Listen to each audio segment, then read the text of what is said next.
Okay, तो हम लोग आज क्लास में शुरू करने वाले हैं दूसरा पार्ट अपने एंजाइम का। तो यहाँ पे आप देखेंगे कि कुछ क्वेश्चन जो आए हुए हैं, हर साल लगभग पूछा जाता है ये क्वेश्चन इस टाइप से।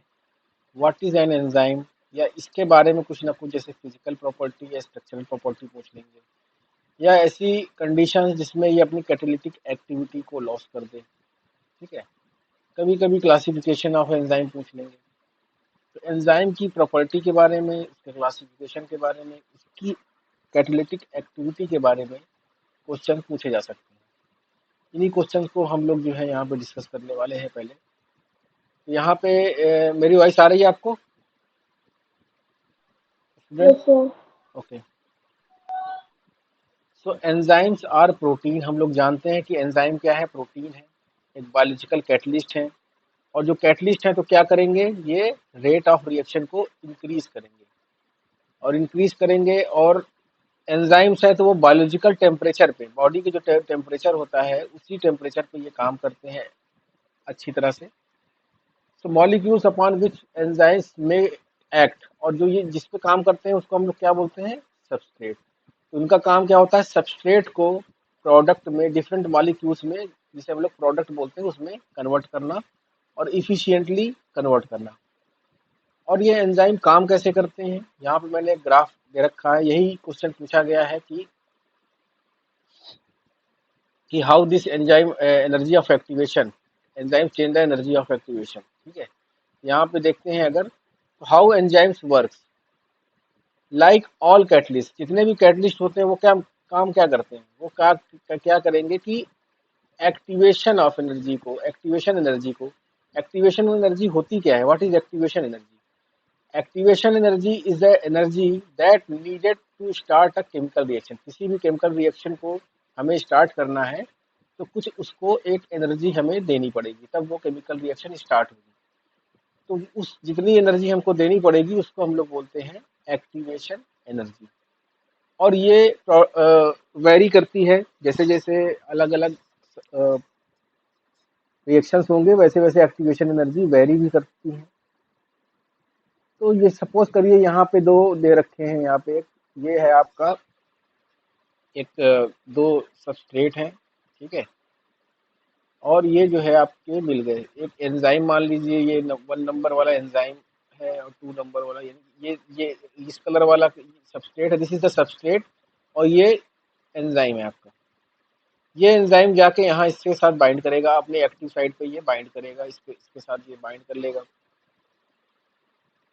और फिर इसके बाद क्या होगा कि यहाँ पे एक ट्रांजिशन स्टेट में ये पहुंच जाएंगे, ट्रांजिशन स्टेट में पहुंच जाएंगे। और यहाँ पे इनको एक एक्टिवेशन एनर्जी मिलेगी, एक्टिवेशन एनर्जी देनी पड़ेगी, बाहर से सप्लाई होगी एक्टिवेशन एनर्जी की। कोई भी चीज़ इसको सप्लाई कर सकता है जैसे कि एटीपी वगैरह से, with the help of ATP, या फिर इलेक्ट्रोकेमिकल ग्रेडियंट से।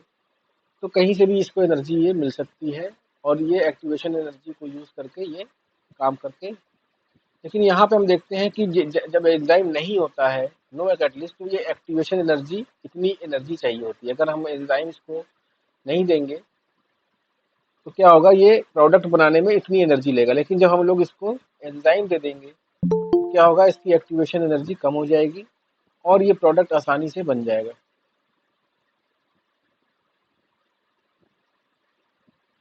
ठीक है, तो enzyme works by facilitating and accelerating the chemical reaction without being consumed और permanently altered in the process. तो कैटलिस्ट है तो ये आसानी से रेट ऑफ रिएक्शन को इंक्रीज कर सकता है।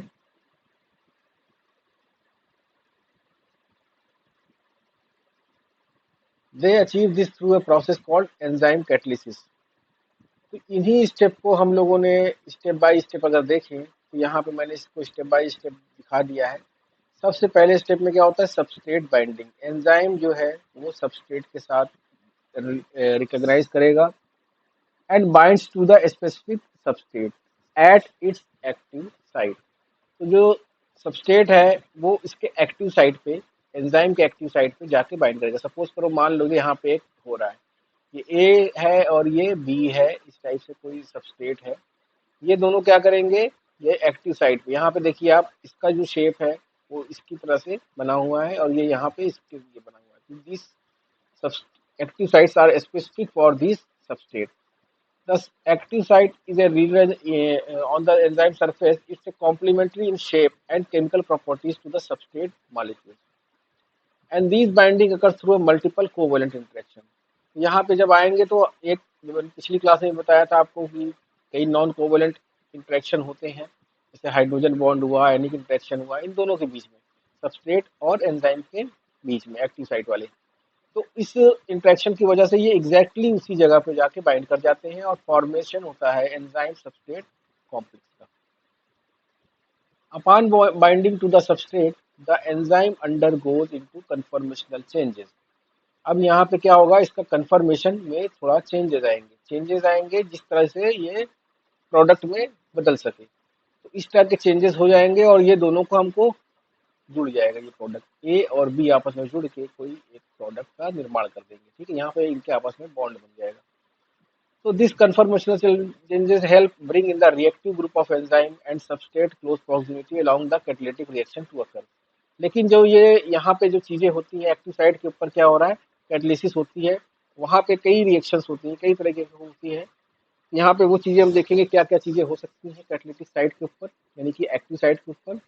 यहाँ पे जो क्वेश्चन आया था उसी का आंसर इस टाइप से देना है, how do enzyme change the energy of activation of a reaction. जो एनर्जी ऑफ एक्टिवेशन है, जो रिएक्शन होने के लिए एनर्जी चाहिए, वो कैसे चेंज करता है कोई कैटलिस्ट, वो एंजाइम कैसे चेंज करेगा। तो एंजाइम क्या करता है, lower the energy of activation, जो रिक्वायरमेंट है उसको कम कर देता है जिससे आसानी से और तेजी से वो रिएक्शन हो पाती है। तो energy barrier that must overcome for chemical reaction, और they achieve this by providing an alternate reaction pathway with a lower activation energy. तो वो ये कैसे करता है, वो एक अल्टरनेट रिएक्शन पाथवे प्रोवाइड करता है जिसमें कि एक्टिवेशन एनर्जी की जरूरत हमें कम होती है as compare to the normal one. Enzymes can use different catalytic strategies. यहाँ पे क्या होता है, depend on the nature of the reaction. तो यहाँ पे हम कुछ स्ट्रेटजीज देखते हैं। Stabilising the transition state, enzymes bring reactant and reactants together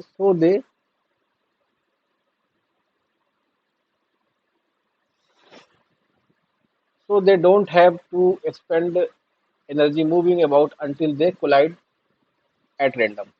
Enzymes bind both reactant molecules called substrate tightly and specifically at a site on the enzyme molecules called active site. तो enzyme क्या करेगा, transition state create करने की कोशिश करेगा। Transition state मतलब substrate और enzyme के बीच में एक स्टेट। एंजाइम्स प्रोवाइड करेगा उसको अच्छे से कि वो सबस्ट्रेट बाइंड कर पाए और promote the formation of intermediate state called transition state. Transition state क्या है, एक हाई एनर्जी स्टेट है, the point of maximum instability during the reaction. और इस पोजीशन में हाई एनर्जी स्टेट है, एनर्जी हाई है, तो इसका क्या मतलब कि इंस्टेबिलिटी भी हाई होगी, इसमें एनर्जी ज्यादा है, मूवमेंट वो ज्यादा होंगे उसमें। एंजाइम फैसिलिटेट द फॉर्मेशन, अब इसको लो एनर्जी स्टेट में जाना पड़ेगा, तो उस और जब लो एनर्जी स्टेट में जाएगा तो वो प्रोडक्ट का निर्माण होगा। तो formation of transition state by precisely positioning the substrate within the active site. तो एंजाइम को बस इतना काम है कि वो फैसिलिटेट करता है कि वो आसानी से ये ट्रांजिशन स्टेट में पहुंच जाए और providing a favourable chemical environment.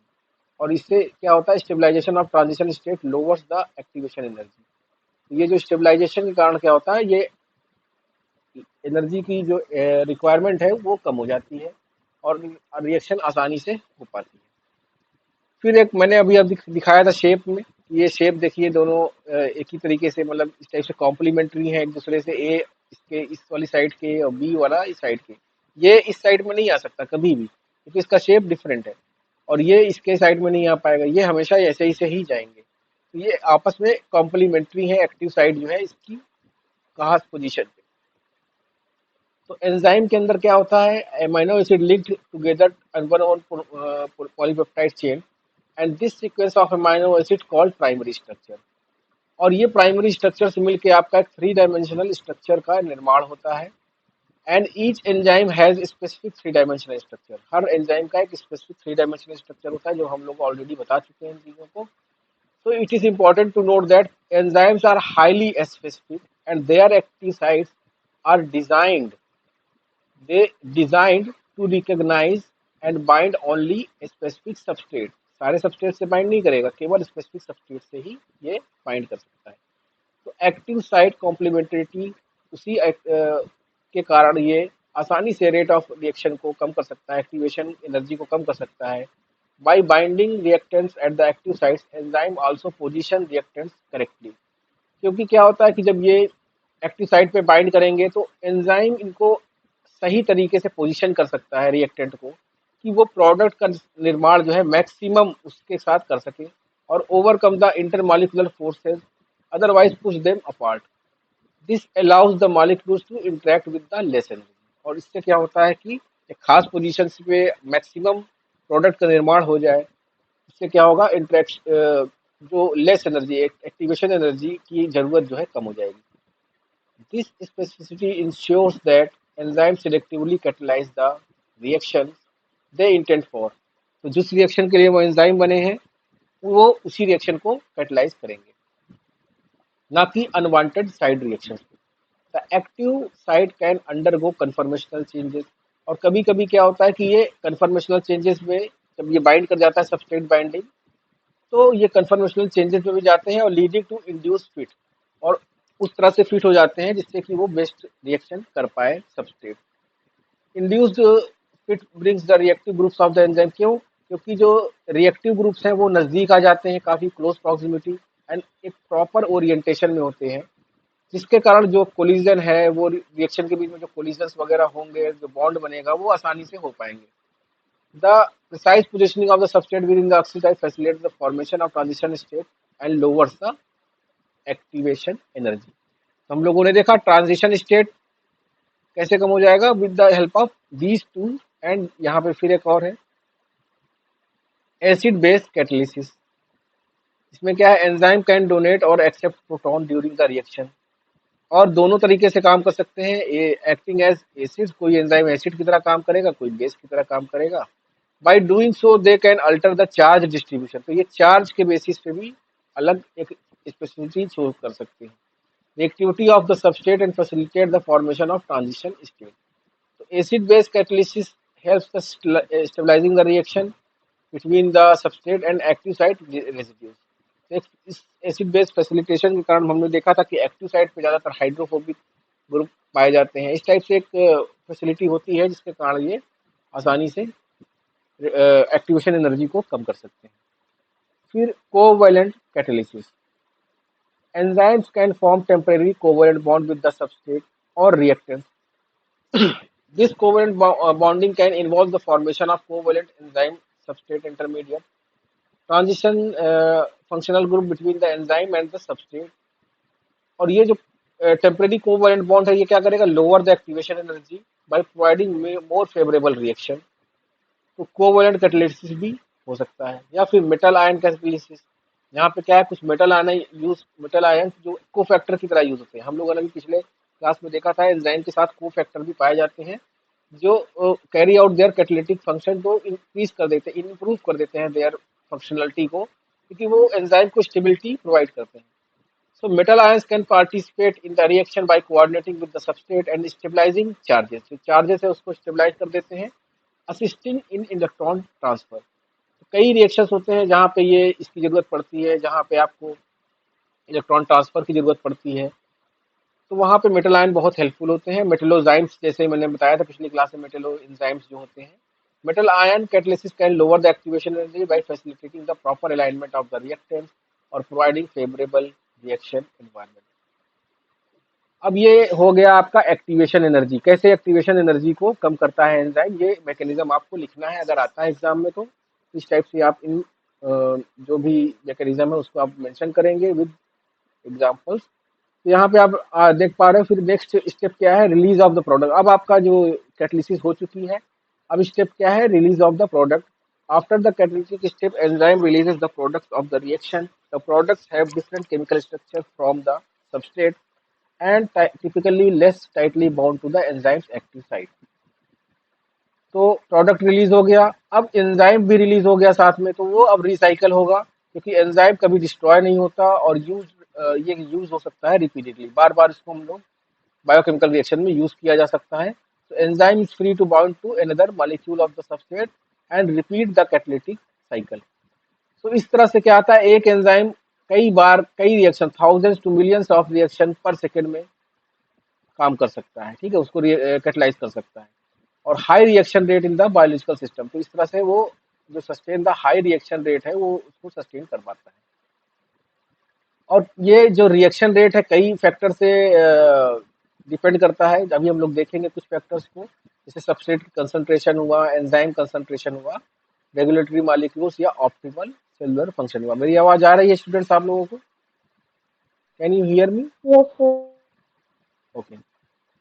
अब आते हैं नेक्स्ट टॉपिक पे। यहाँ पे देखिए क्लासिफिकेशन ऑफ एंजाइम 2019 में क्वेश्चन पूछा गया था।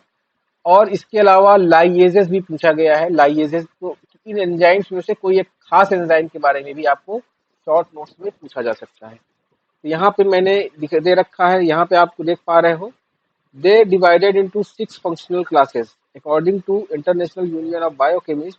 Enzymes are divided into 6 functional classes and classified based on the type of reaction in which they are used. इनको याद करना है आपको, नाम से ही पता चल जाएगा कि ये काम क्या करेंगे।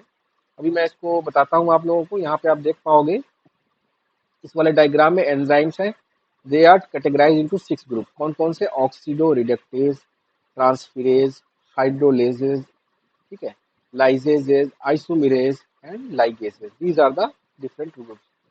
अब ये ग्रुप बनाए गए हैं तो इसका मतलब कि ये अलग अलग काम करते होंगे, डिफरेंट डिफरेंट इनका फंक्शन जो है वो डिफरेंट होगा। तो यहाँ पे हम लोग देखते हैं कि सबके फंक्शन के बारे में, क्योंकि ज्यादातर क्वेश्चन इसका शॉर्ट नोट्स में आएगा। हो सकता है किसी एक बार इसमें सबके बारे में पूछ ले, क्लासिफाइड एंजाइम, तो उसमें आपको ये सब फिगर्स बना के इस टाइप से लिखना चाहिए। तो यहाँ पे आप देख पा रहे हैं ऑक्सीडो रिडक्टेज। ऑक्सीडो रिडक्टेज तो मतलब रिडॉक्स रिएक्शन, इलेक्ट्रॉन का ट्रांसफर होगा। यहाँ पे आप देख पा रहे हो कि एक निगेटिव चार्ज अगर बी से मिलता है तो क्या होता है, ए बन जाता है, और इसका चार्ज यहाँ ट्रांसफर हो जाता है, बी माइनस हो जाता है, ठीक है। यहाँ पे चार्ज का ट्रांसफर हो रहा है, तो ऑक्सीडेशन और रिडक्शन हो रहा है, इलेक्ट्रॉन का ट्रांसफर हो रहा है, इसका मतलब ऑक्सीडेशन रिडक्शन रिएक्शन को प्रोवाइड होता है। ट्रांसफिरेजेस, ट्रांसफर करना, ठीक है। यहाँ पे क्या हो रहा है, ग्रुप का ट्रांसफर हो रहा है। कैसे? ए और बी है, प्लस सी मिला, एक और सबस्टेट आ गया सी, तो क्या हुआ कि बी और सी के बीच में बड़ा बॉन्ड बन गया। ए ने बी के को रिलीज करके बी और सी के बीच में बॉन्ड बनने दिया। यहाँ पे ग्रुप ट्रांसफर होता है, उसको हम लोग बोलेंगे ट्रांसफर, ट्रांसफिरेजेस। फिर आते हैं हाइड्रोलेजेस।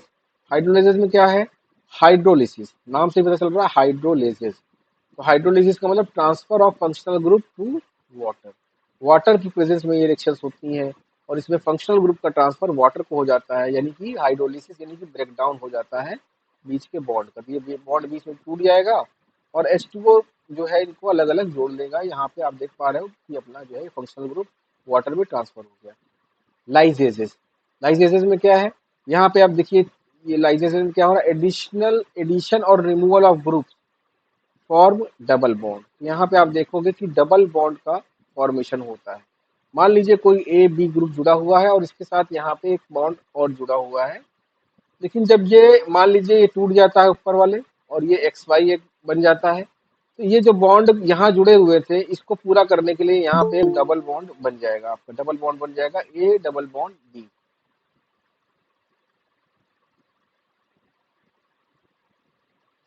फिर आते हैं आइसोमेरेजेस में। आइसोमेरेजेस नाम से पता चल रहा है आइसोमेराइजेशन होगा, वहाँ पे इंटरमॉलिक्यूलर ग्रुप ट्रांसफर होगा। तो यहाँ पे ए और बी है, और यहाँ पे देखिए जो ऊपर वाला ये जुड़ा हुआ पार्ट है, तो वाई और एक्स में आपस में ट्रांसफर हो जाता है, मतलब कि मेन उसका पोजीशन चेंज नहीं होती, बस उसके साथ जो जुड़े हुए ग्रुप है उनकी पोजीशन चेंज हो जाती है, इंटर चेंज हो जाती है, इंटरमॉलिक्यूलर ग्रुप ट्रांसफर हो जाता है, और इससे ये आइसोमराइजेशन हो जाता है। तो इसको हम लोग बोलते हैं आइसोमेरेजेस, ठीक है। फिर लाइगेजेस, लाइगेजेस मतलब जोड़ने का काम करते हैं, ज्वाइनिंग ऑफ टू मॉलिक्यूल, ए और बी हैं उनको आपस में जोड़ के ए बी बना देंगे। ए और बी अलग अलग सबस्ट्रेट है, उनको आपस में जोड़ के ए बी बना देंगे। तो लाइगेसेस का उपयोग मॉलिक्यूलर बायोलॉजी में बहुत ज्यादा होता है, डीएनए लाइगेसेस आप लोग पढ़ेंगे आने वाली क्लासेस में। तो ये डिफरेंट डिफरेंट एंजाइम की क्लासेस हैं। यहाँ पे मैंने उनको वापस से विद एग्जाम्पल दे दिया है आपको। तो आप उसको याद कर लीजिए। ऑक्सीडो रिडक्टेज मैंने बताया था, रिडॉक्स रिएक्शन करते हैं। यहाँ पे एग्जांपल क्या है, pyruvate to acetyl coenzyme A, oxidation of pyruvate to acetyl coenzyme A. Transferases transfer करेंगे फंक्शनल ग्रुप का। Transaminases which transfer the amino group from one molecule to another. Hydrolysis, hydrolysis में क्या है, hydrolytic enzyme है, water की presence में होगा, add water, water add करेंगे तो क्या होगा, बॉन्ड टूट जाएगा और वो आपस में ट्रांसफर हो जाएगा वाटर में। यहाँ पे क्या एग्जांपल है, पेप्सिन। पेप्सिन क्या करता है, पेप्टाइड बॉन्ड को हाइड्रोलाइज करता है प्रोटीन के अंदर। लाइजेसेस adds water, carbon dioxide, ammonia across the double bonds और eliminate these to create double bond। तो यहाँ पे डबल बॉन्ड का फॉर्मेशन होगा। एल्डोलेसिस बहुत ही अच्छा एग्जांपल है जो ग्लाइकोलिसिस वगैरह में देखेंगे आप लोग। और an enzyme in the glycolysis catalyze the splitting of fructose 1,6 bisphosphate to bisaldehyde 3-phosphate and DHAP dihydroxy phosphate. ये आने वाली क्लासेस में आप लोग इसको देखेंगे।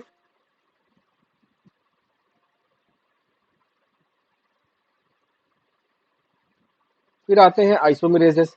आइसोमेरेजेस क्या है, isomerases enzyme catalyses the structural shift.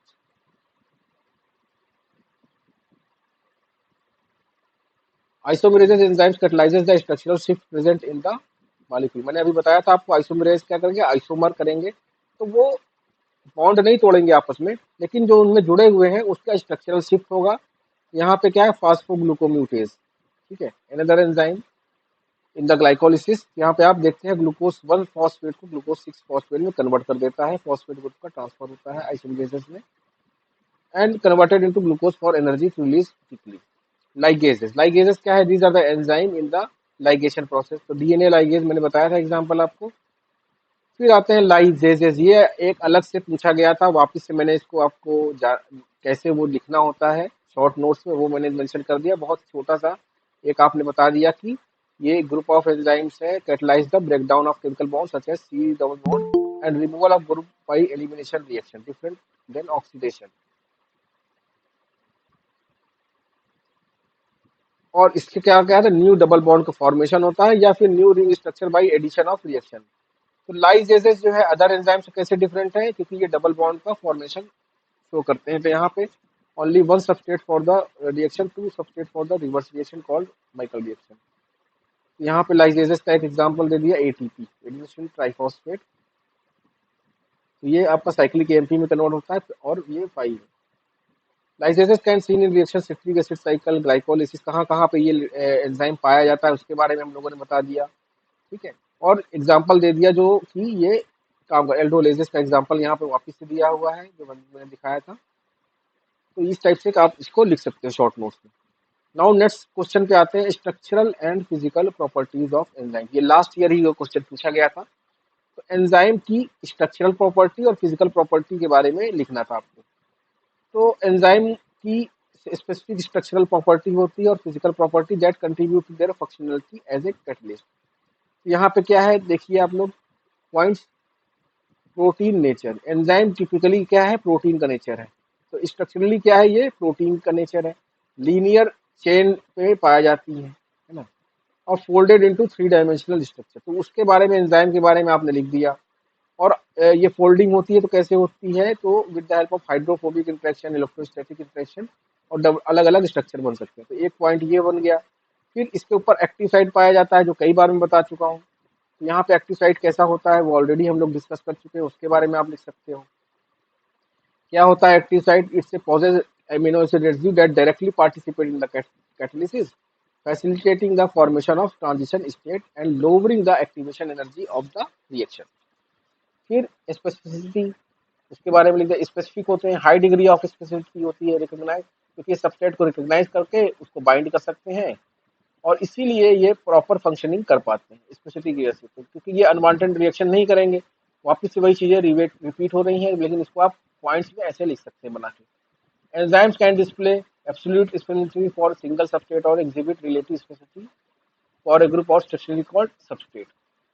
Conformational flexibility, कई बार एंजाइम में कैन अंडरगो कन्फर्मेशनल चेंजेस में जा सकता है, जैसे कि induce fit upon substrate binding. जब सबस्ट्रेट बाइंड करेगा तो उसी के अनुसार ये अपना शेप चेंज कर देगा, कन्फर्मेशन चेंज कर देगा, इसे हम लोग बोलते हैं इंड्यूस्ड हीट, क्योंकि ये इंड्यूस हो रहा है आपका सबस्ट्रेट बाइंडिंग से। Binding of the substrate induces the structural changes in the enzyme, leading to more favorable fit between the enzyme and the substrate. This conformational flexibility allows enzymes to adapt different substrates and contribute to their catalytic efficiency. फिर आते हैं next point पे, cofactor and coenzyme. कभी कभी हमें कभी कभी simple protein simple enzyme होते हैं, वहां पर जरूरत नहीं होती, लेकिन कई कॉन्जुगेटेड एंजाइम्स में कोफैक्टर या कोएंजाइम्स की हमें जरूरत होती है। Additional non protein molecules called cofactor और coenzymes to function. Cofactor can be inorganic ions such as metal ions, वही चीज जो पहली वाली क्लास में हम लोगों ने डिस्कस किया था, वही वापस से रिपीट हो रही है, लेकिन आप इसको कैसे लिखेंगे पॉइंट्स में, वो मेन चीज यहाँ पे मैंने बताने का मकसद है। तो कोएंजाइम्स आर ऑर्गेनिक मॉलिक्यूल्स, वही चीज from vitamin, derive from vitamin specific. Cofactor क्या है, दे आर द टाइटली और लूजली एसोसिएटेड, दोनों ही अलग अलग होते हैं। कोफैक्टर क्या है, एंड कोएंजाइम टाइटली और loosely associated with enzyme contribute to overall catalytic activity. तो कोफैक्टर और कोएंजाइम्स के बारे में लिख दिया। फिर पीएच और टेम्परेचर सेंसिटिविटी, यहाँ पे फिजिकल फैक्टर ये सब आ गए।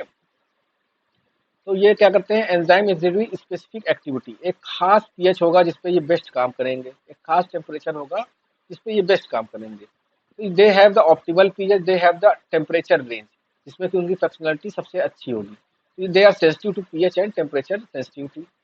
Deviation of this optimal temperature can affect the enzyme stability and activity. Extreme pH क्या करेगा, एक्सट्रीम पीएच या टेम्परेचर उसको डीनेचर कर देगा, जब डीनेचर कर देगा तो उसके थ्री डायमेंशनल स्ट्रक्चर डीनेचर हो जाएंगे और एंजाइम नॉन फंक्शनल हो जाएगा। फिर रेगुलेशन, एंजाइम की एक्टिविटी को हम लोग रेगुलेट भी कर सकते हैं। Regulated the control the rate of specific reaction, और रेगुलेशन कई जगह पे हो सकता है, including the gene expression level, gene level पे ही जो है रेगुलेशन हो सकता है। एंजाइम जो बनता है, सिंथेसिस होता है वहां पे, या फिर post translational modification. Allosteric regulation भी होता है, हम लोगों ने देखा था इफेक्टर मॉलिक्यूल्स पिछले क्लास में। एलोस्टेरिक रेगुलेशन भी होता है, involve the binding of regulatory molecule, और फिर वो एंजाइम साइट को रेगुलेट कर सकते हैं, कन्फर्मेशनल चेंज लाते हैं कैटालिटिक साइट के अंदर। फिर कैटालिटिक इफिशियंसी, मैंने ये सब इन सब की वजह से, स्पेसिफिसिटी की वजह से, एक्टिव साइट की वजह से, दे have the high catalytic efficiency. इसका मतलब क्या है, they can greatly enhance the rate of chemical reaction without being consumed in the process. और इफिशियंसी जो है, special arrangement of the enzyme of active site और स्पेसिफिक इंटरेक्शन बिटवीन सबस्ट्रेट। इस तरह से ये एंजाइम क्या करेंगे, रेट ऑफ रिएक्शन को कई फोल्ड बढ़ा सकते हैं, मिलियंस टाइम्स जो है इसको बढ़ा सकते हैं। तो हम ये देखते हैं कि स्ट्रक्चर एंड फिजिकल प्रॉपर्टीज की वजह से एंजाइम्स जो है वो वैरायटी ऑफ केमिकल रिएक्शन को कैटलाइज कर पाते हैं, और they have with remarkable specificity, efficiency and regulation. Enzymes play crucial role in functioning of living organism. They driving metabolic pathways, facilitating the cellular process and maintaining biological homeostasis. अब कुछ factor जो हैं जो इसकी कैटालिटिक एक्टिविटी को destroy कर सकते हैं, जो अफेक्ट कर सकते हैं इसकी इफिशियंसी को, वो एक क्वेश्चन आया हुआ था 2080 में कि कौन से फैक्टर हैं वो इसकी एंजाइम एक्टिविटी की या कैटालिटिक एक्टिविटी को डिस्ट्रॉय कर सकते हैं। यहाँ पे हम उसको देखते हैं कौन कौन से फैक्टर हैं जो एंजाइम की एक्टिविटी को इफेक्ट डालते हैं। यहाँ पे आप देख पा रहे हो टेम्परेचर, पीएच एंड कंसंट्रेशन जो मेन फैक्टर हैं, उसी को मैंने यहाँ मेंशन किया हुआ है। Enzyme work best with in the specific temperature and pH range, जो पहले वाले में बताया ऑप्टिमल कंडीशंस में। तो टेम्परेचर में कैसे होगा, एक ऑप्टिमल टेम्परेचर होगा, दे एक्सिबिट मैक्सिमम एक्टिविटी। अगर इससे आप डेविएट करेंगे तो क्या होगा, एंजाइम का structure can be disrupted, it will be leading to denature and loss its activity. जैसे कि रेजिंग टेम्परेचर, आप टेम्परेचर को बढ़ाते जाइए तो टेम्परेचर की स्पीड तो बढ़ेगी, स्पीड बढ़ जाएगी, and generally speed of the reaction. तो ये देखा जाता है कि जनरली जो टेम्परेचर आप बढ़ाओगे कुछ टाइम तक, वो स्पीड कर देगा, क्योंकि आप एनर्जी ज्यादा दे रहे हो, तो उस टाइप से वो स्पीड कर देगा रिएक्शन को। लेकिन lowering temperature slow down the reaction. However extreme high temperature, लेकिन आप बहुत ज्यादा बढ़ा दीजिए तो क्या होगा, enzyme to lose its shape, denature हो जाएगा, स्टॉप वर्किंग। या बहुत extreme heat can be irreversible changes and enzyme three dimensional structure rendering to non physical. तो एक्सट्रीम हीट जो है वो इफेक्ट कर सकता है कैटालिटिक एक्टिविटी को, घटा सकता है, बड़ा मतलब बिल्कुल लॉस कर सकते हैं कैटालिटिक एक्टिविटी एंजाइम की। पीएच आते हैं। पीएच में क्या होता है, enzyme also has optimal pH, जो कि खास पीएच में आउटसाइड अगर आप जाएंगे तो ये एंजाइम एक्टिविटी को स्लो कर देगा, और बहुत ज्यादा डेविएट करेंगे तो ये आयनिक इंटरेक्शन को डिसरप्ट करेगा, और उसके बाद आपकी जो थ्री डायमेंशनल स्ट्रक्चर है वो इफेक्ट होगा, एक्टिव साइट है वो इफेक्ट हो जाएगी, और एंजाइम आपके डीनेचर हो जाएंगे। तो एंजाइम एक्सट्रीम पीएच वैल्यूज पे अपनी कैटेलिटिक एक्टिविटी को लॉस कर देते हैं। फिर कुछ आते हैं केमिकल डीनेचरेंस। बाहर से हम लोग कोई स्ट्रॉन्ग एसिड दिया, बेस दिया, ऑक्सीडाइजिंग एजेंट, ऑर्गेनिक, ये केमिकल डीनेचरेंट्स होते हैं जो कि एंजाइम की डीनेचर कर देंगे, एंजाइम को डीनेचर कर देंगे, और जब एंजाइम डीनेचर हो जाएगा तो ये अपना activity show catalytic activity loss कर देगा। तो यहाँ पे आप देख पा रहे हो, these substances disrupt the non-covalent interaction, maintain the enzyme structure and stability, leading to loss of catalytic activity। फिर आते हैं एंजाइम की कंसंट्रेशन। बहुत ज्यादा enzyme increasing the concentration will speed up the reaction as long as substrate available. कभी कभी अगर आप ये देखते हैं कि एंजाइम की कंसंट्रेशन आप बढ़ाते जाइए और सबस्ट्रेट की कंसंट्रेशन कम रहे, है ना, अवेलेबल है सबस्ट्रेट काम करने के लिए, तो उसका जो है रेट ऑफ रिएक्शन बढ़ता जाता है। Once all of the substrate is found, the reaction will be no longer speed up since there will be nothing additional enzymes to binding to. तो इस तरह से इसको भी ये रेगुलेट करता है, एंजाइम की कंसंट्रेशन से भी हम लोग इसको रेगुलेट कर सकते हैं। सबस्ट्रेट कंसंट्रेशन जो एंजाइम कंसंट्रेशन से कर सकते हैं, वैसे सबस्ट्रेट कंसंट्रेशन से भी उसकी एक्टिविटी को रेगुलेट किया जा सकता है। Increasing the substrate concentration also increase the rate of reaction at certain point. Once enzymes have bound any substrate decrease will no effect. ठीक है, सब इसमें एंजाइम बाइंड कर गए, नो कोई साइट नहीं है। Available enzymes will saturated and working their maximum rate. फिर कुछ हैवी मेटल्स होते हैं और इनहिबिटर्स होते हैं, ये भी टॉक्सिक कंपाउंड्स जैसे लेड, मरकरी, कैडमियम, ये एंजाइम के साथ बाइंड करके इसकी एक्टिविटी को खत्म कर देते हैं। यहाँ पे इसको हम लोग कई जगह पे यूज भी करते हैं, स्पेसिफिक इनहिबिटर और ड्रग्स जो कि एंजाइम को टारगेट करते हैं। कौन से एंजाइम को, पैथोजन के एंजाइम को टारगेट करते हैं। जो भी आप एंटीबायोटिक्स वगैरह खाते हैं वो क्या करता है, कई एंजाइम्स के को टारगेट करता है ना। पेनिसिलिन जैसे cell wall formation, bacteria cell wall formation को टारगेट करता है। तो यहाँ पे आप देख पा रहे हो कि हैवी मेटल और इनहिबिटर्स भी इसकी एक्टिविटी को रेगुलेट कर सकते हैं। प्रोटियोलिटिक डिग्रेडेशन, प्रोटियोजेस, कुछ एंजाइम्स होते हैं जो कि एंजाइम्स को डिग्रेड करते हैं, तो वो उसको हम लोग बोलते हैं प्रोटियोलिटिक एंजाइम्स। ये पेप्टाइड बॉन्ड को तोड़ देते हैं। जब पेप्टाइड बॉन्ड तोड़ जाएगा तो एंजाइम का स्ट्रक्चर खत्म हो जाएगा, तो स्ट्रक्चर खत्म हो जाएगा तो it will be loss its activity. This happen if the enzyme is exposed to excessive proteases and if the enzyme itself undergoes to autoproteolysis। फिर ऑक्सीडेटिव डैमेज, है ना, फ्री रेडिकल का फॉर्मेशन होता रहता है। फ्री रेडिकल्स जो है reactive oxygen species है और अदर ऑक्सीडाइजिंग एजेंट्स, तो ये क्या करते हैं, हाई एनर्जी मॉलिक्यूल्स हैं वो एंजाइम को डैमेज कर सकते हैं। उनके अंदर बहुत एनर्जी होती है, oxidise of critical amino acid residue and disruption of the bond of, जो एंजाइम के स्ट्रक्चर के बॉन्डिंग है उसको डिसरप्ट कर सकते हैं, और ये ऑक्सीडेटिव डैमेज कहलाता है। Oxidative damage can impair the enzymes activity active site and compromise its active catalytic catalytic activity.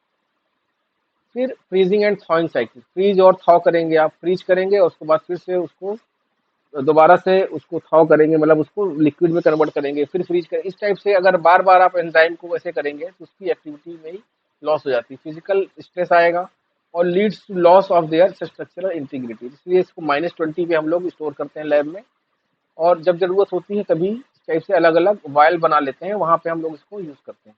Ice crystal form during the freezing and damage the enzyme molecules and the subsequent thawing process can result for the degradation. यहाँ पे हम लोगों ने क्या देखा कि all enzymes are equally susceptible to these condition. वो conditions देखी जो कि एंजाइम को डिसरप्ट कर सकती हैं, and these factors lead to loss of enzyme activity can very depend on the specific enzyme and physiological environment. Okay, मेरी आवाज आ रही है स्टूडेंट्स आप लोगों को? Can you hear me all? Yes, अब आते हैं एक नेक्स्ट क्वेश्चन पे, इंपॉर्टेंट क्वेश्चन है यहाँ पे। What are the general principle and underlying the inhibition of enzyme. ठीक है, हम लोगों ने क्या क्या देख लिया एंजाइम के बारे में, कैसे टाइप के एंजाइम होता है, कितने टाइप के एंजाइम होते हैं, उसके कैटलिटिक एक्टिविटी कैसे लॉस हो सकती है, अब हम लोग देख रहे हैं इनहिबिशन ऑफ एंजाइम। तो इनहिबिशन क्या मतलब हुआ कि एंजाइम की कैटालिटिक एक्टिविटी को इनहिबिट करना, जो उसकी हो रही है वो रुक जाना या फिर रिड्यूस हो जाना। तो वो कैसे होता है? तो यहाँ पे कुछ मैकेनिज्म साइंटिस्टों ने दिए हुए हैं, वो हम लोग देखेंगे। Inhibition of enzyme refers to process of reducing और स्टॉपिंग द कैटालिटिक एक्टिविटी। ठीक है, इनहिबिटर का मतलब ये है कि इनहिबिट करना। और इनहिबिटर जो है they do not contribute to the product to the development of the product carry out the inhibition. तो इनहिबिट का मतलब हुआ तो प्रोडक्ट बनेगा ही नहीं, ये हमेशा जो है प्रोडक्ट डेवलपमेंट को रोकते हैं। Inhibitors can affect both substrate, ये सबस्ट्रेट को भी अफेक्ट कर सकते हैं और एंजाइम्स को भी कर सकते हैं। यहाँ पे एक मैंने दे रखा है, यहाँ पे आप देख पा रहे हो कि एक सबस्ट्रेट है, ये इस शेप का बना हुआ है। ड्रग हम लोगों ने डाल दिया मान लीजिए। अब इस ड्रग का भी शेप जो है इसी एक्टिव साइट के साथ मैच करता है। तो क्या होगा, एक कंपटीटिव इनहिबिशन हो जाएगा। कंपटीटिव मतलब ये दोनों आपस में कंपटीशन करेंगे।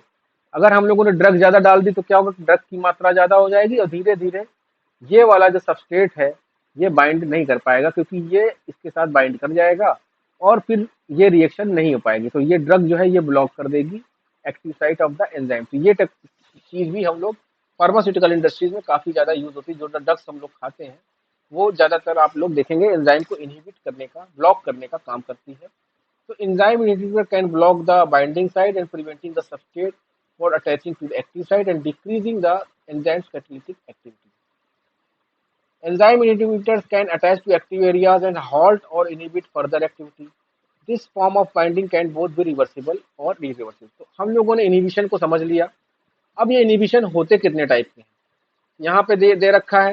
मैंने बताया हुआ है कि ये दो टाइप के होते हैं, एक रिवर्सिबल एंड इरिवर्सिबल। दोनों का मतलब नाम से ही पता चल रहा है, रिवर्सिबल वापिस से वो रिवर्स हो सकता है, इरिवर्सिबल वापिस से वो उस शेप में नहीं आ पाएगा। तो यहाँ पे मैंने दे रखा है, पहला देखिए यहाँ पे reversible inhibition. Reversible inhibition temporary होता है, क्योंकि ये वापस से वहां पे आ सकता है, मतलब इनिशियल स्टेट वापस आ सकती है। वो जब वो रिमूव हो जाएगा इनहिबिटर तो वापस से वो अपनी एंजाइम एक्टिविटी वापस से आ जाएगी, रिकवर कर जाएगी। तो टेम्परेरी और transition inhibition of enzymes activity by a molecule that can bind reversibly to enzyme. अभी हम लोग देखेंगे कैसे वो बाइंड करता है। It occurs when the reversible inhibitor can bind to an enzyme without or do not undergo into chemical reaction। तो जब इनहिबिटर बाइंड करेगा तो क्या होगा, वो इसकी एक्टिविटी को घटा देगा। लेकिन मान लीजिए हम इस इनहिबिटर को रिमूव कर देते हैं तो क्या होगा, dissociate from the enzyme by किसी भी प्रोसेस से, डाइल्यूशन कर ले, डायलिसिस कर ले, तो ये इनहिबिटर हट गया। तो क्या होगा, एंजाइम एक्टिविटी वापस से एंजाइम की रीस्टोर हो जाती है, रीस्टोर कर सकते हैं। और ये क्यों हो पाता है, क्योंकि ये reversible inhibitors non covalent interaction like hydrogen bonds, hydrophobic bonds, electrostatic या आयनिक बॉन्ड से बने हुए होते हैं, जो कि इनको अलाउ करते हैं, जो इनको बोलते हैं कि dissociates from the enzymes and restore it's activity. तो आसानी से ये डिसोसिएट हो सकते हैं और एंजाइम की एक्टिविटी रीस्टोर हो सकती है। So by designing molecules that can bind to reversibly specific enzymes, researchers can modulate enzyme activity and potentially develop therapeutic agents। तो अलग अलग फार्मास्यूटिकल इंडस्ट्रीज में इस टाइप के ड्रग्स को डेवलप किया जाता है, जो कि किसी बीमारी में किसी एंजाइम को, मान लीजिए कोई पैथोजन है और उसको हमें सेल वॉल को डिग्रेड करना है, सेल वॉल फॉर्मेशन को रोकना है, तो वहां पे हम लोग इस टाइप से कोई प्रोडक्ट डेवलप कर सकते हैं जो उसकी सेल वॉल सिंथेसिस को रोक दे। Thus, reversibility of the inhibition is beneficial for drug development. It allows for the control and fine tuning of enzyme activity। ठीक है, किसी एक्टिविटी को कम भी करना है, ज्यादा भी करना है, तो हम लोग उसको कर सकते हैं। अब आते हैं यहाँ पे टाइप्स ऑफ रिवर्सिबल इनहिबिशन। हम लोगों ने देखा इनहिबिशन दो टाइप के होते हैं, रिवर्सिबल एंड इरिवर्सिबल।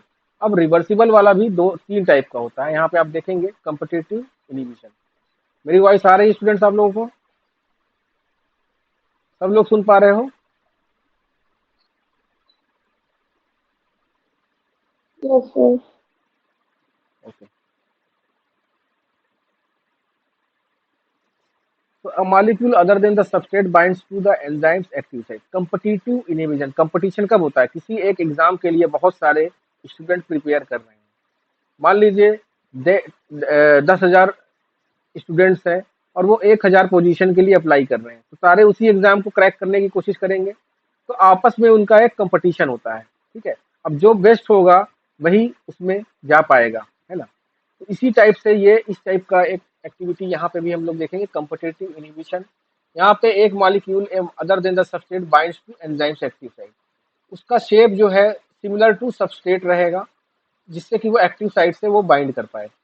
तो अब इसका शेप जो है सेम है, तो क्या होगा, इनके बीच में एक कंपटीशन होगा। कंपटीशन में जिसका कंसंट्रेशन ज्यादा होगा, जो सही से बाइंड कर पाएगा, वही जीत पाएगा और वही रेगुलेट कर पाएगा एंजाइम को। In this inhibition the inhibitor molecules have the structural and chemical similarity to the actual substrate, hence the able to bind to the active site. So it compete for the active site, it binds reversibly to active site and preventing the substrate for binding. तो हम लोग क्या करेंगे कि competitive inhibitor को बढ़ा देंगे, तो क्या होगा, substrate जो है वो bind नहीं हो पाएगा। इस तरह का competitive inhibitor डेवलप कर सकते हैं जिसका शेप जो है वो substrate की तरह हो। तो increasing the substrate concentration can overcome, लेकिन अगर सबस्ट्रेट की कंसंट्रेशन बढ़ती है तो क्या होता है, ये कंपटीशन में आगे निकल जाते हैं, और जिससे क्या होता है कि ये वापस से जो है रिवर्सिबल हो जाता है, इसकी एक्टिविटी रीस्टोर हो जाती है एंजाइम की, और वो वापस से काम करना शुरू कर सकते हैं। तो inhibitor molecule has a structural and chemical similarity to the substrate. इस टाइप के जो इनहिबिटर होते हैं उसमें इनकी स्ट्रक्चरल सिमिलरिटी होती है सबस्ट्रेट के साथ, और जिसकी कंसंट्रेशन ज्यादा होगी वही एक्टिव काम करेगा। तो competitive inhibitor inhibits the substrate binding by blocking the active site, or that binds to the active site and decrease its activity by preventing binding of the active site of the enzyme.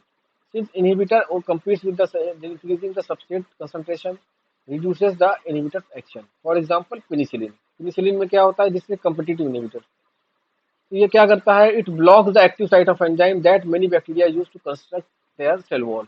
कई bacteria अपनी cell wall बनाने के लिए वो एक enzyme use करते हैं। लेकिन अगर हम लोग कोई ऐसा पेनिसिलिन अगर उसको देते हैं, है ना, जो कोई कंपटीटिव इनहिबिटर है, तो क्या करेगा, वो सबस्ट्रेट को बाइंड ही नहीं होने देगा, तो सेल वॉल की सिंथेसिस नहीं हो पाएगी। तो इस तरह से पेनिसिलिन काम करता है इस तरह की बैक्टीरिया के ऊपर। फिर आते हैं next one, non competitive inhibition. Non competitive क्या है, कंपटीशन नहीं होता है ना। यहाँ पे आप देखोगे जो मैंने अभी बताया था, एक एक और साइट अलग other than the active site पाई जाती है, जिसको हम लोग एलोस्टेरिक साइट बोलते हैं। हम लोगों ने पहले भी इसको डिस्कस किया हुआ है कि एक एलोस्टेरिक एंजाइम जो होते हैं वहाँ पे इस टाइप के competition non competitive inhibitor inhibition पाया जाता है। तो एक्टिव साइट के अलावा भी इसमें एक साइट पाई जाएगी जहाँ पे कोई मॉलिक्यूल आके बाइंड कर सकता है। अब यहाँ पे हम लोग इनहिबिशन पढ़ रहे हैं, तो ये इनहिबिटर दिखा हुआ है, कहीं पे ये इफेक्ट इम्प्रूव करता है, इनहेंस कर देता है, तो वहाँ पे ये इसको इनहेंस भी कर सकते हैं, ये एंजाइम के रिएक्शन को इनहेंस भी कर सकते हैं। तो यहाँ पे ये इनहिबिटर का काम करेंगे, तो यहाँ पे आप देख पा रहे हो कि दिस चेंजेस द शेप।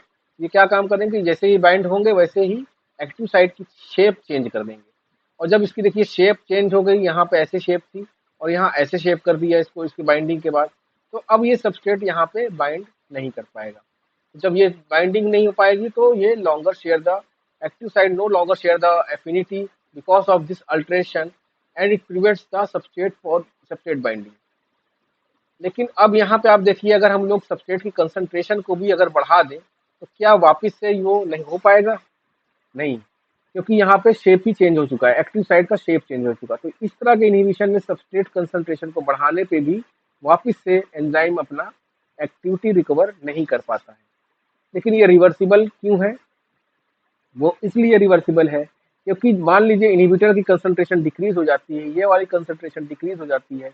मान लीजिए कि इनहिबिटर जो है यूज कर लिया जाता है बॉडी के द्वारा और उसकी कंसंट्रेशन डिक्रीज हो जाती है, तो ये फ्री हो जाएगा, ये एंड फ्री हो जाएगा और ये वापस से अपना शेप रिकवर कर जाएगा। इसके कारण नॉर्मल शेप में आ जाएगा और ये रिज्यूम इट्स कैटलाइजिंग एक्टिविटी। ये बहुत जगह पे हम लोग देखेंगे आने वाले, जब हम लोग मॉलिक्यूलर बायोलॉजी पढ़ेंगे, तो इस टाइप के एलोस्टेरिक एंजाइम्स पाए जाएंगे जो इस टाइप से ये काम करेंगे। Now let's move on to, यहाँ पे आप देखिए कॉम्पिटिटिव और non competitive inhibitors can be told apart how they affect enzyme different substrate concentration. तो यहाँ पे आप देखिए, हम लोग को अगर चेक करना है कि वो कॉम्पिटिटिव है या नॉन कॉम्पिटिटिव है, तो हम लोग क्या करेंगे, सबस्ट्रेट की कंसंट्रेशन को बढ़ा और घटा के देख पाएंगे, है ना, बढ़ा के देख पाएंगे। तो अगर हम लोग बढ़ाते हैं, अगर इनहिबिटर कॉम्पिटिटिव है तो सबस्ट्रेट कंसंट्रेशन को बढ़ाने से क्या होगा, एंजाइम अपनी एक्टिविटी को रिकवर कर जाएगा, occupied by the substrate and rather than inhibitor. ठीक है, तो उससे क्या होगा कि सबस्ट्रेट कंसंट्रेशन को बढ़ाने से वो एक्टिविटी रिकवर हो जाएगी, कॉम्पिटिटिव इनहिबिटर हो जाएगा। अगर एक्टिविटी नहीं रिकवर होती है, it will be non competitive inhibitor. और enzyme this because enzyme molecules with the non competitive bound are poison and can't do their job regardless. यहाँ पे अगर ग्राफ बनाते हैं हम लोग, तो यहाँ पे हम लोग को क्या ग्राफ दिखेगा, यहाँ पे आपको एक ग्राफ दिख रहा है, देखिए मैक्सिमम एंजाइम एक्टिविटी ऐसे होगी, है ना, this is the normal enzyme without inhibitor, है ना। लेकिन जब हम इसको कॉम्पिटिटिव इनहिबिटर डालेंगे तो क्या होगा, अब यहाँ पे देखिए सबस्ट्रेट की कंसंट्रेशन बढ़ा रहे हैं तो एक्टिविटी रेट ऑफ रिएक्शन बढ़ती जा रही है। और सेम ऐसे ही कॉम्पिटिटिव इनहिबिटर, मतलब इनहिबिटर लगा दिया तो इनहिबिट हो गया, इससे कम हो गया, है ना, रेट ऑफ रिएक्शन कम हो गई। और कॉम्पिटिटिव इनहिबिटर सबस्ट्रेट कंसंट्रेशन बढ़ाते जाएंगे तो ये शेप ऐसे ही इसका ये हो जाएगा। लेकिन नॉन कॉम्पिटिटिव इनहिबिटर के केस में क्या हुआ, ये फ्लैट हो गया, ये इनहिबिट किया धीरे धीरे और इसके बाद ये फ्लैट हो जाएगा, कंसंट्रेशन आप बढ़ाते जाइए, ये नहीं होगा। ठीक है, तो नॉन कॉम्पिटिटिव और कॉम्पिटिटिव में ये डिफरेंस है दोनों में। Uncompetitive inhibition. Uncompetitive inhibitors also binds to an allosteric site of the enzyme, but only alter the substrate has bound to active site. Thus, the inhibitor binds only to the substrate enzyme complex in the uncompetitive inhibition in reaction involving two or more substrates. तो यहाँ पे भी हम लोग देखेंगे अनकम्पिटिटिव में नाम से पता चल रहा है, they are also bind to the allosteric side, ये भी एलोस्टेरिक साइड से बाइंड करेंगे, but only after the substrate has bound. जब अभी पिछला वाला हम लोगों ने जब देखा था तो उसमें क्या होता था कि एक एंजाइम है, उस पर एक्टिव साइट है, मान लीजिए ये एक्टिव साइट है, और एक अदर साइट है, एलोस्टेरिक साइट है। अब क्या है, सबस्ट्रेट यहाँ पे मान लीजिए ये है, यहाँ पे कोई एक मॉलिक्यूल आया, वो यहाँ पे बाइंड कर गया, और उसके बाद इसका शेप चेंज हो गया और ये सबस्ट्रेट फिर बाइंड नहीं कर पाएगा। तो ये भी, ये हो गया एलोस्टेरिक इनहिबिशन या फिर आपका नॉन कॉम्पिटिटिव इनहिबिशन। ठीक है, तो ये अनकॉम्पिटिटिव वाले भी ऐसे ही एलोस्टेरिक साइड से ही काम करते हैं, लेकिन यहाँ पे सिर्फ अंतर क्या है कि ये ऑलरेडी यहाँ पे क्या है, ये बाइंड नहीं किया, सबस्ट्रेट अभी बाइंड नहीं किया, उससे पहले ही अल्टरेशन हो चुका है। यहाँ पे ये ऑलरेडी बाइंड कर चुके होते हैं, यहाँ पे ये अनकम्पिटिटिव में ये ऑलरेडी बाइंड कर चुके होते हैं, उसके बाद यहाँ पे ये ऐड होता है, आपका यहाँ पे इनहिबिटर आएगा और ये कन्फर्मेशन को चेंज करेगा, जिससे कि इनका आपस में जो कम्प्लीमेंट्री है वो अलग शेप, उसका कन्फर्मेशन चेंज होगा, जिससे ये सबस्ट्रेट यहाँ से रिमूव हो जाएंगे। तो ये अंतर है दोनों में, अनकम्पिटिटिव और नॉन कम्पिटिटिव इनहिबिशन में। But only after the substrate had bound to active site, thus inhibitor only to the substrate enzyme complex. ये हमेशा सबस्ट्रेट एंजाइम कॉम्प्लेक्स पर ही काम करेंगे, जब कॉम्प्लेक्स बन चुका है तभी ये काम करेंगे। इन रिएक्शन इन्वॉल्विंग टू और मोर सबस्ट्रेट प्रोडक्ट अनकम्पिटिटिव इज कॉमन। जहाँ पे ये कब देखा जाता है, जहाँ पे दो से ज्यादा, किसी एंजाइम के दो से ज्यादा सबस्ट्रेट होते हैं तो ये काम देखा जाता है। This type of inhibition reduces the enzyme substrate complex ability to form the product and it cannot be overcome by increasing the substrate concentration. Non-competitive inhibition can occur with or without the presence of substrate, whereas the uncompetitive inhibition requires formation of enzyme substrate complex. ये difference हो गया दोनों के बीच में। Now last वाला part आते हैं, irreversible inhibition. यहाँ पे हम देखेंगे इरिवर्सिबल, नाम से पता चल रहा है कि रिवर्स नहीं हो पाएगा। तो रिवर्स कब नहीं हो पाएगा, जब एक्टिव साइड पे इतनी बॉन्डिंग जो बने वो मजबूत बने कि वो आसानी से रिमूव ना हो पाए। तो यहाँ पे कौन सी बॉन्डिंग बन रही है, कोवैलेंट इनएक्टिवेशन। इसको कोवैलेंट इनएक्टिवेशन भी बोलते हैं, क्यों, क्योंकि irreversible occurs when the inhibitor covalently modify the enzyme. ये इनहिबिटर आते हैं और ये कोवैलेंटली यहाँ पे बाइंड कर जाते हैं, यहाँ पे साइड में बाइंड कर गए। अब इसके बाद क्या हुआ कि ये एंजाइम की एक्टिविटी लॉस हो जाती है। This type of inhibition usually specific and irreversible since them usually involving the formation of covalent bond between the inhibitor and the enzyme's active site. So these principles of enzyme inhibition provide mechanism of controlling, regulating and enzyme activity for allowing the precise control of metabolic pathways. तो ये वाले जो inhibition के mechanism है, ये metabolic pathways में अलग अलग जगहों पर यूज होते हैं और बहुत ही प्रिसाइजली उसको कंट्रोल करते हैं सारे मेटाबॉलिक पाथवेज को। अब इसको एप्लीकेशन के रूप में भी यूज किया जाता है, जैसे मैंने बताया कि ड्रग्स वगैरह डिजाइन की जाती है, फार्मास्यूटिकल इंडस्ट्री, मेडिकल इंडस्ट्री। तो एंजाइम इनहिबिटर्स को डिजाइन किया जाता है और इसमें क्या होता है, inhibitor activity during the development of new therapeutic और नई मेडिसिन का जनरेट किया जाता है, नई मेडिसिन को प्रोड्यूस किया जाता है। इंसेक्टिसाइड, जैसे इंसेक्टिसाइड वगैरह, मेल्थियोन है, हर्बिसाइड है, ये सारे आर्टिफिशियली मेड मेल्थ ये है, ये डिसइंफेक्टेंट्स है ना, ट्राइक्लोजोन और all example of artificial inhibitor. ये सारे आर्टिफिशियल इनहिबिटर है जो कि बैक्टीरिया को इनहिबिट करते हैं, कुछ ना कुछ एक्टिविटी बैक्टीरिया एंजाइम को प्रिवेंट करेंगे और वो रुक जाएगा, परमानेंटली वो डैमेज कर देंगे। Other synthetic enzyme inhibitor inhibit the acetylcholine and enzyme that break the acetylcholine and utilize in chemical warfare as nerve agent. तो केमिकल वारफेयर में भी यूज करते हैं, ये नर्वस सिस्टम को डैमेज कर सकते हैं आपके। एसिटिलकोलिन जो एसिटिलकोलिन स्टेरॉइड जो है एसिटिलकोलाइन को इस टाइप से नर्व सिस्टम में भी डैमेज कर सकते हैं, एक वारफेयर में भी ये यूज होते हैं। ओके, मेरी आवाज आ रही है आपको स्टूडेंट्स?